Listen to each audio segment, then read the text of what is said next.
Saudara-saudari terkasih, selamat pagi. Selamat jumpa lagi dalam Sabda Siap Saji Selasa 13 Oktober 2020, hari biasa ke-28. Marilah kita berdoa. Dalam nama Bapa, Putra, dan Roh Kudus. Amin.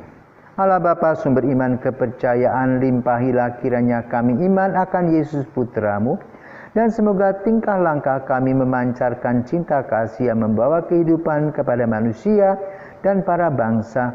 Demi Yesus Kristus Putramu dan pengantara kami kini dan sepanjang masa. Amin. Tuhan bersamamu dan bersama rohmu. Inilah Injil Yesus Kristus menurut Lukas. Dimuliakanlah Tuhan. Pada suatu ketika selesai mengajar, Yesus diundang seorang Farisi untuk makan di rumahnya. Maka masuklah Yesus ke rumah itu, lalu ia duduk makan. Tetapi orang Farisi itu heran melihat Yesus tidak mencuci tangan sebelum makan. Lalu Tuhan berkata kepadanya, "Hai orang Farisi, kalian membersihkan cawan dan pinggan bagian luar, tetapi bagian dalam dirimu penuh rampasan dan kejahatan. Hai orang-orang bodoh, bukankah yang menjadikan bagian luar, dia juga yang menjadikan bagian dalam? Maka berikanlah isinya sebagai sedekah, dan semuanya akan menjadi bersih bagimu." Demikianlah Injil Tuhan, terpujilah Kristus. Wah, Yesus mensekak orang Farisi. Ini soal tata sopan santun, basa-basi, dan kejujuran. Kadang orang berbuat kepada kita manis-manis, ingin menipu, menjilat. Setelah itu mengelabui, lalu kita menjadi objeknya. Yesus mengambil masalah kritik orang Farisi tentang cuci tangan.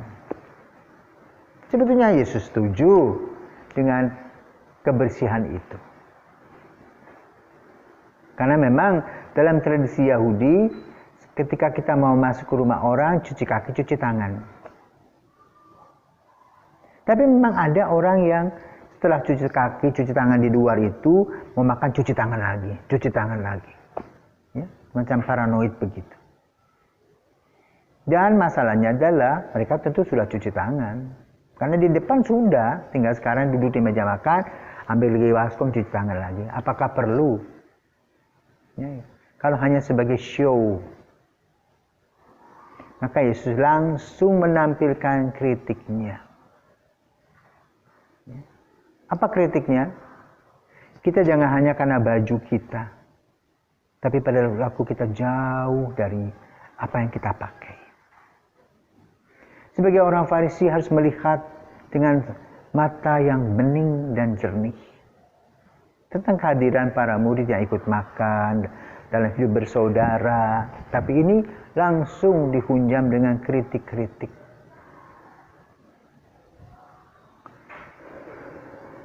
Lalu bagaimana sikap kita?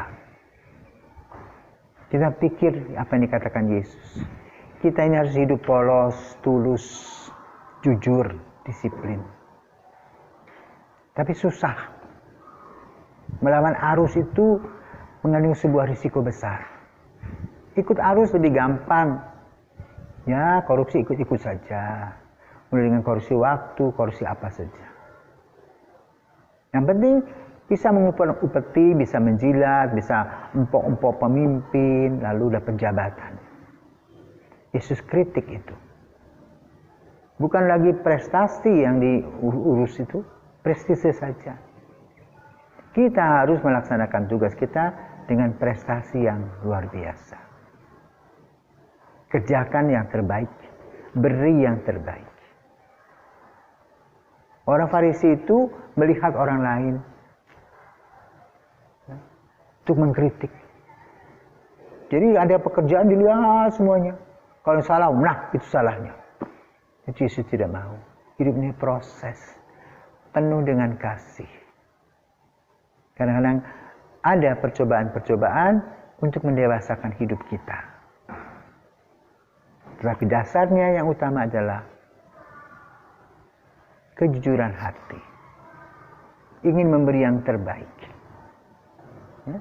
Sopan santun itu perlu, tetapi bukan sopan santun yang dipelintir untuk mendapatkan entah kedudukan, entah jabatan, entah uang. Artinya menipu dengan tanda petik. Dan itu tidak disenangi oleh Yesus. Maka budaya KKN Yesus tidak mau. Tetapi itu terjadi, itu masalah. Lalu bagaimana kita kalau kita berada di situ? Maka kita bertanya pada diri kita masing-masing, bagaimanakah sikap kita? Akankah kita hanya mengkritik saja, omong-omong, tapi kita terus lakukan dalam pintu belakang, atau memang betul katakan tidak? Ya, tidak. Dengan segala macam risiko, dimusuhi, dijauhi, orang tidak suka. Ya, tapi ingat, orang yang demikian sama seperti guru-guru yang galak. Guru-guru yang galak itu pada saat mereka mengajar, anak murid tidak suka, benci. Tapi ketika mereka sudah berangkat, akan ingat penanaman nilai, kedisiplinan, kejujuran, ketegasan. Dan mereka lah yang dikenang guru yang baik ternyata. Bukan untuk dirinya sendiri, tetapi demi masa depan anak-anaknya. Ini yang dikehendaki oleh Yesus. Mari kita belajar dari apa yang dikatakan oleh Yesus, kita merefleksikannya, dan kita melaksanakannya. Selamat pagi.